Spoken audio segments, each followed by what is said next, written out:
just left the train station, making my way to the National Mosque of Malaysia and the Islamic Arts Museum. So looking forward to it. This is like the third or fourth day I've been trying to get into the National Mosque, but it closes. I didn't realize that it closed from 3 to 4. It says open at 3, so whenever I checked, it was like 1 or 2, which is when they close. And then I'm like, oh, it's open at 3. I could go around 5. That means it's probably gonna close around 6 or 7. And it's only open for 1 more hour after 3, so 3 to 4, which doesn't make sense. But then I realized it's because they close for about 2 hours every so often, so they can just allow the Muslims to actually participate without being bothered by foreigners or non-Muslims. But I read today that they actually have something on the schedule for 5:30 to 6:30 where you can visit, even though it doesn't show on Google. So we're gonna check it out and see if that's actually true. And there's some cool buildings behind me. I'm not sure what that, it says KTM, which I think is the company that owns one of the major rail systems, or it's the government company. It might be government.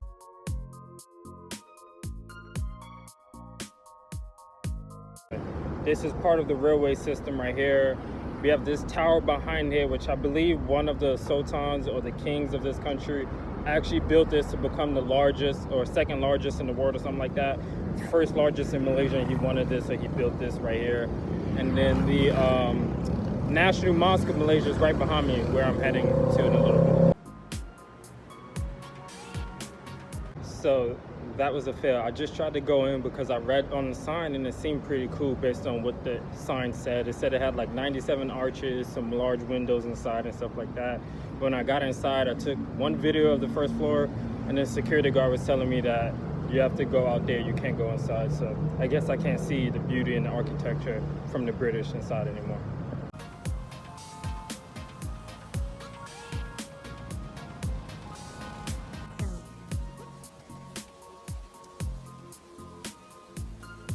Wow, I'm not even inside yet. You're just gorgeous already.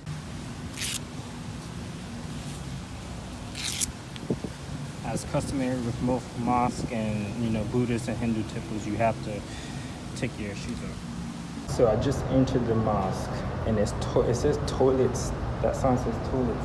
That sign right there says toilets that way. And it says shower and changing room. And he did the little hand washing signal, so I think I gotta wash my hands. I have no clue where it's at. I believe these are for your feet, to wash your feet. I guess I can just wash my hands here, so that's what I'm gonna do. So when you come up, you have like this incredible 270-degree view of the city all around. As you can see behind me, it just keeps going and going.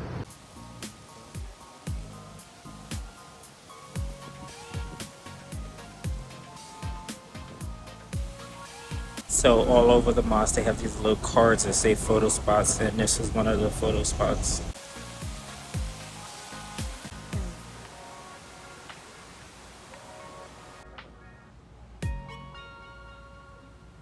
In this area is where like everything is at, because look at this. I'm still inside the mosque, but there's the St. Regis over there in the center, which means the National Museum is actually like right there.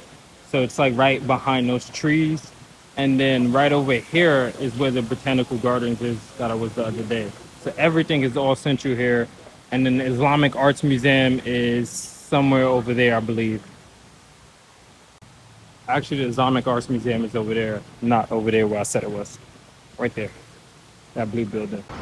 I won't get too close because I don't want no one chasing after me, but here's a private room back here. I'm pretty sure it's like a worship area. Same with over here.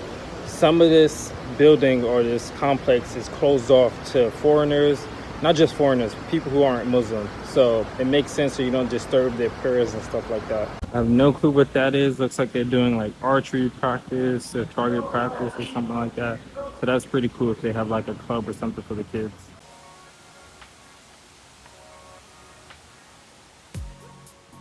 So that's pretty cool. This is what it looked like in 1965 when it opened up. And this is what it looks like now. I don't know if you can tell the difference, but this little tile section right there wasn't over here. It was just parking lot. So they added that. They added some more, they didn't add the water around the building. They added that little ramp right there to go up. They added a parking lot in the back area because that's not over here. So they removed some of the trees for that. And then they extended the back side of the building. I don't know if you can see back there compared to here. So yeah.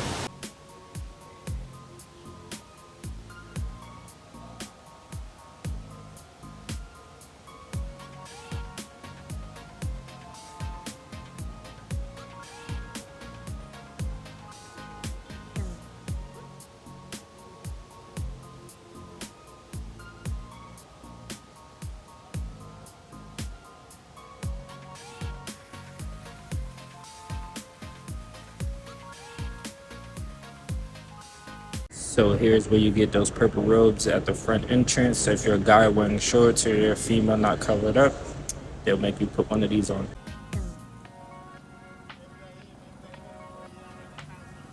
I stopped for a quick bite to eat in front of the National Mosque on my way to Islamic Museum from one of those vendors out front.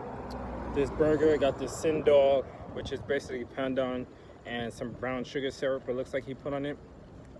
The funny thing is that these burgers in Malaysia, if it's a cheap burger spot like that where it's 4 ringgit, which is less than $1, the burger isn't like 100% beef. It usually has like this pinkish tint. I don't know if you can see it there. And they mix it with something, right? But this burger actually tastes pretty good. They put like this sweet chili sauce on it or something, so it's pretty sweet. But I actually like the flavor. And the last time I had one of these burgers, it was good. But when you start eating this type of meat, once you get to like, let's say 3 burgers, you start tasting the difference. But for 1 or 2 burgers, it's pretty doable. Way better than McDonald's. All right, guys, we made it. It was about an 8-minute walk from the National Mosque in Malaysia. So I just bought my ticket. It was 20 ringgit.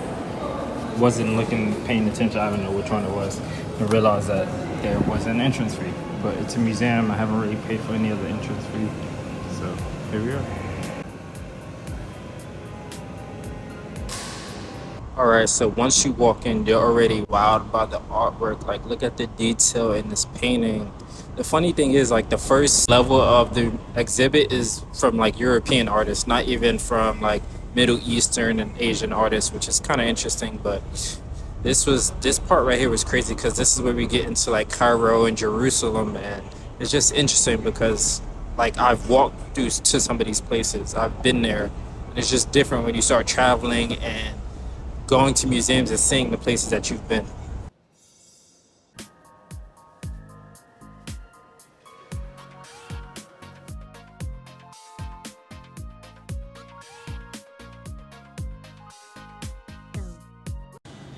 One of the most gangster sayings. I see your courage and I will demonstrate courage no less than yours. Behold, I will be like the lightning during the battle. I believe he was the Sultan, which is the king at the time, in battle himself. My friends know I love fun facts, so here's a fun fact for you. Chess was introduced to the Europeans by the Muslims. So it looks like Islam and Muslim arrived to China in 651, 713. And I never knew this about Genghis Khan and stuff, but it talks about the Mongols and how Kublai Khan, the 5th great Khan, appointed 12 governors, and 8 of them were Muslims. So that's a 75%. So I actually never thought about Islam or Muslim being in China, but it makes sense, especially in this part over here, since it's connected to the Arab and Arabic world, especially with everything that happened with Genghis Khan learning back there, and Mughal Empire being primarily over here in this area. So that makes a lot of sense. I think the first mosque they said that was actually built, so which means it was live practicing.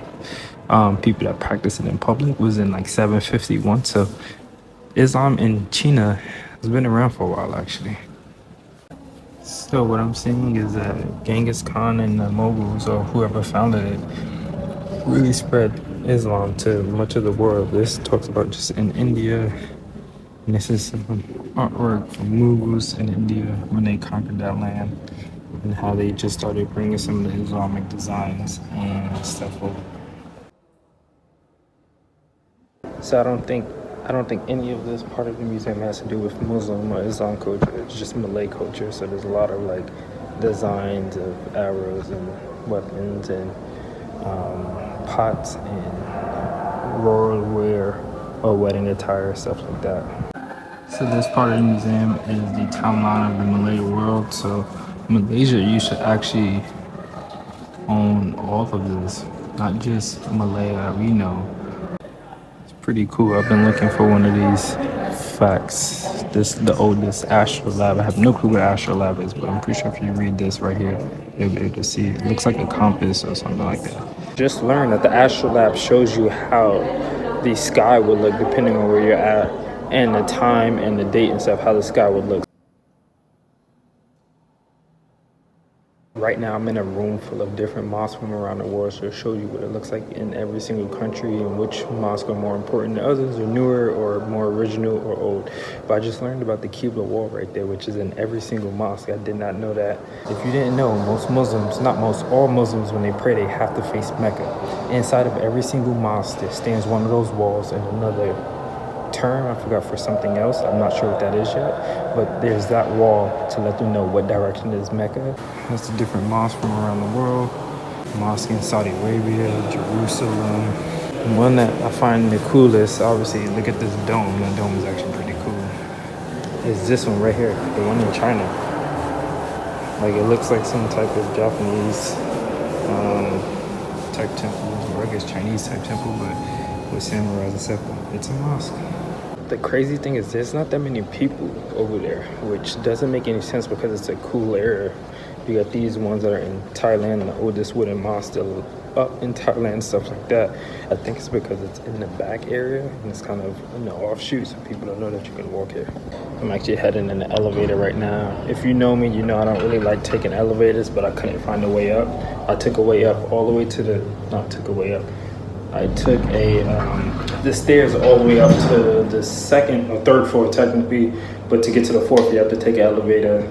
I've been touring mosque in this museum all day, and I'm already at 6,000 steps, which is my goal. It's kind of crazy. Funniest thing is I just found the stairs right there. I don't know how I didn't see that earlier, but I am in an area that is not really Muslim related or Islam. It's more of like clothing, weapons, royal thrones and stuff like that, and coins.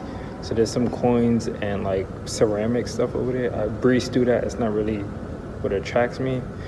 I usually read everything. I kind of went through there, looked around for like 3 minutes and then left. Same thing with the clothing. I don't really like looking at clothing design. I don't know, it doesn't suit me, but like weapons and more of the history type stuff and artwork, I'll look at that. This right here is actually the most interesting thing to me because it's a Filipino guy.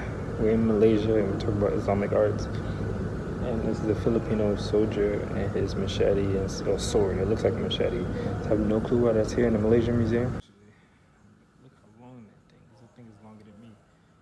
Some bows. I didn't know what this is at first, but it looks like it's because in war they wear that to protect them physically. This is a talisman shirt, so it protects you from like spiritual, and then obviously from like the sun and stuff, but mainly it's for spiritual protection.